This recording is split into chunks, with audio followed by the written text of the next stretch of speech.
Hey guys, what is going on? This is Wrestlelamia, back with another episode. It's time for the last Smackdown of July as the WWE builds things up for SummerSlam.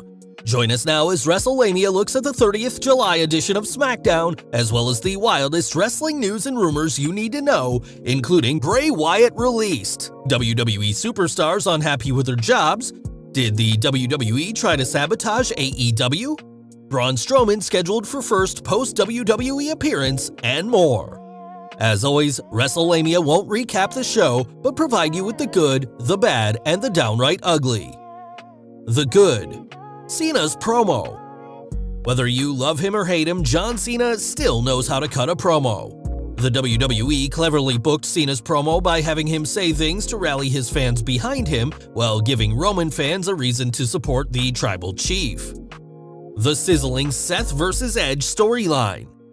Kudos to the WWE for taking time and building up the Seth Rollins vs. Edge storyline again on SmackDown, although it's still puzzling why WWE chose to have Seth ambush Edge during a commercial rather than showing it on SmackDown, when it could just as easily have let the match sell itself.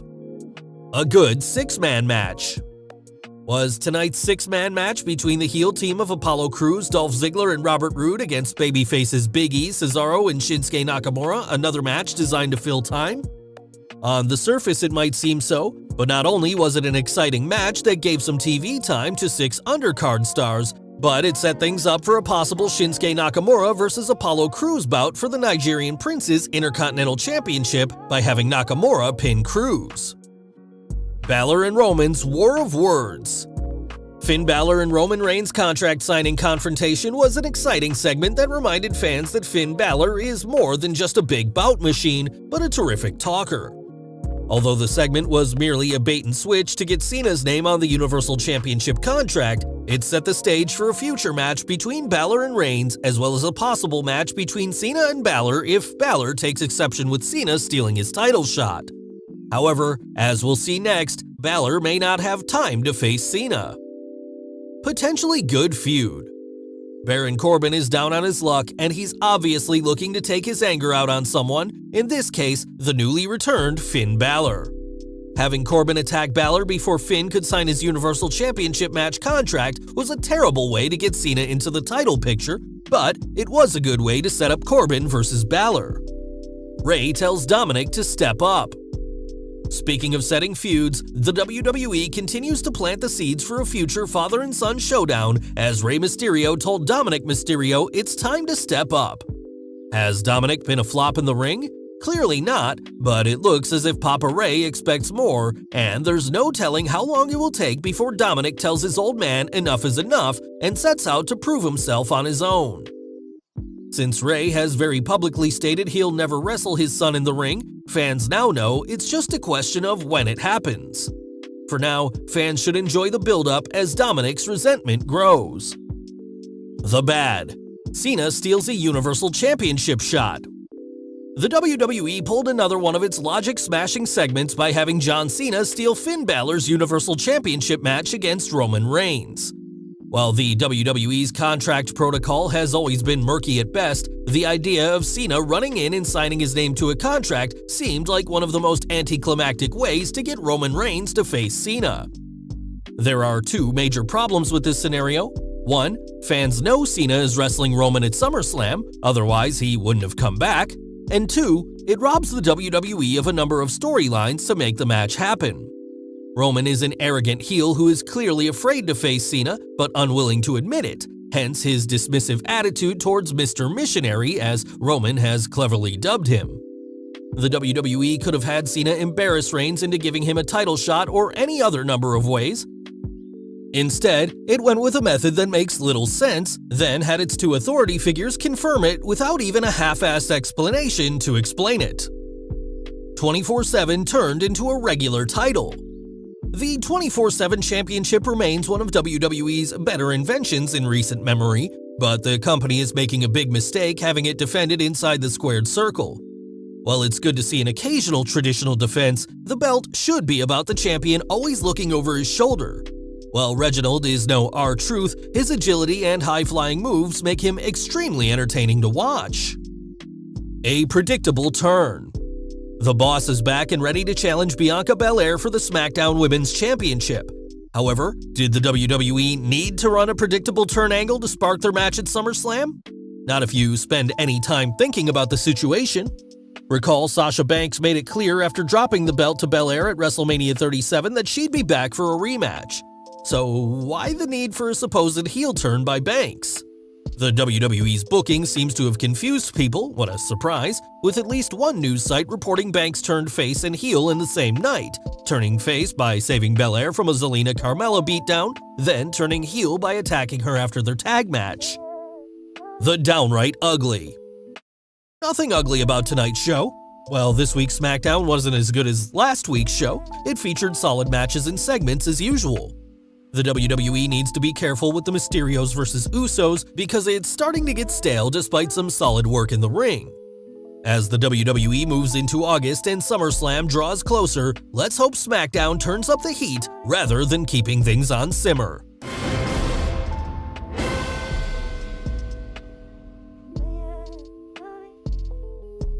News: Bray Wyatt released. Topping our news today is the shocking story that the WWE has released Bray Wyatt. WWE.com released the following statement: WWE has come to terms on the release of Bray Wyatt. We wish him the best in all his future endeavors.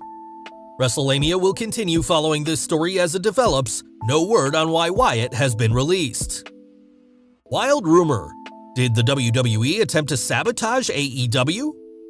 Did the WWE try to plant stories to discredit its rival promotion, AEW, taking advantage of AEW's recent troubles with advertiser Domino's over the bloody main event on the 28th July edition of Dynamite? In case you missed it, the No Rules match saw a number of bloody and violent spots, including one where Nick Gage sliced Chris Jericho's head with a pizza cutter. An ad for Domino's ran shortly thereafter, an embarrassing moment which saw Domino's issue a statement saying it was considering whether or not to continue advertising on AEW. Wrestling journalist David Bixenspan of the site Babyface vs. Heel is reporting that it appears WWE may have tried to encourage at least one news outlet to report on the pizza cutter segment. Bixenspan mentioned other sites that suggested this. On Friday, Dave Meltzer strongly implied in the latest Wrestling Observer newsletter that WWE had planted the story, with Rick Craich and Joe Lanza's Voices of Wrestling Twitter account outright saying that WWE had tried to do so. A spokesperson for Warner Media asked Friday afternoon about the larger controversy and simmering rumors about WWE involvement, respectfully declined comment. Even more interesting is that Bixenspan received a screenshot that corroborates these allegations. There does appear to be something to this. According to a screenshot shared with Babyface vs. Heel, a reporter from a mainstream publication, in reaching out about the story, explicitly said that WWE had contacted them about writing an article on the Domino's AEW situation. Did Vince McMahon's company try and stick it to AEW? That remains to be seen, but there's a history of Vince McMahon attempting to manipulate people to hurt other promotions. During Vince's war with WCW in the 90s, McMahon would write letters to Ted Turner criticizing WCW's use of blood, among other things, despite the company engaging in the same practices. Former WCW executive Eric Bischoff has commented on his podcast how McMahon would do anything he could to embarrass Ted Turner's shareholders, hoping to see WCW get canceled. What's particularly ironic about this is that Vinnie Mac claims AEW is not competition for the WWE. While most fans know this is plain rubbish, Vince told investors during a conference call that he doesn't consider Tony Khan's promotion to be any sort of competition. What do you think of these allegations? Let us know in the comments below. Number of WWE superstars unhappy with the company? Wrestling fans have seen a number of WWE superstars head to All Elite Wrestling, so much that Vince McMahon recently said that he may give them more to sign. Now, Impact Wrestling's Carl Anderson is claiming that there are a number of unhappy WWE superstars. Anderson tweeted, "The amount of unhappy texts I get from people there, well, the whole professional wrestling world is waiting for you." The WWE have released a number of superstars, which would suggest that there are more opportunities for wrestlers to get over. However, if Carl Anderson's tweet is correct, there's obviously some serious locker room problems in the company. Brock Lesnar update. The story of Brock Lesnar's current status continues to befuddle fans and wrestling pundits alike, as rumors are flying that the Beast has signed with another promotion, while others claim he's headed back to MMA. Now, Dave Meltzer is reporting, Lesnar has not signed a new deal with anyone, not WWE, UFC, Bellator, Triller, or anyone. He also has not been in negotiations with WWE because of the idea it's not smart timing for what is likely a Mania in 2022 through 2024 to make a deal now when the competition is likely to only raise his value and the money he could get when they want him and when he wants to come back for maximum interest. As Wrestlelamia has repeatedly noted, Lesnar seems like a bad fit for AEW, considering how much he would want in salary and how much he could benefit the company. For now, he may in fact be waiting for the right moment to return, one that could happen in 2022 if The Rock is unable to wrestle Roman Reigns. Paige's latest health update. Former WWE superstar Paige may be unable to compete in the ring right now, but she's made it clear she's working to bounce back from the neck injury that prematurely ended her career. While Paige's quest to get back into the ring has been slow, wrestling's anti-diva provided another update via Twitter. You guys, I'm getting stronger, squatting 185 pounds again. I know it's not a ton, but it's a big accomplishment for me who was worried to do any gym stuff because of my neck. But my neck is feeling so awesome. I'm so proud of myself. Do you think Paige will ever return to wrestling? Let us know in the comments below. Braun Strowman's post-WWE appearance.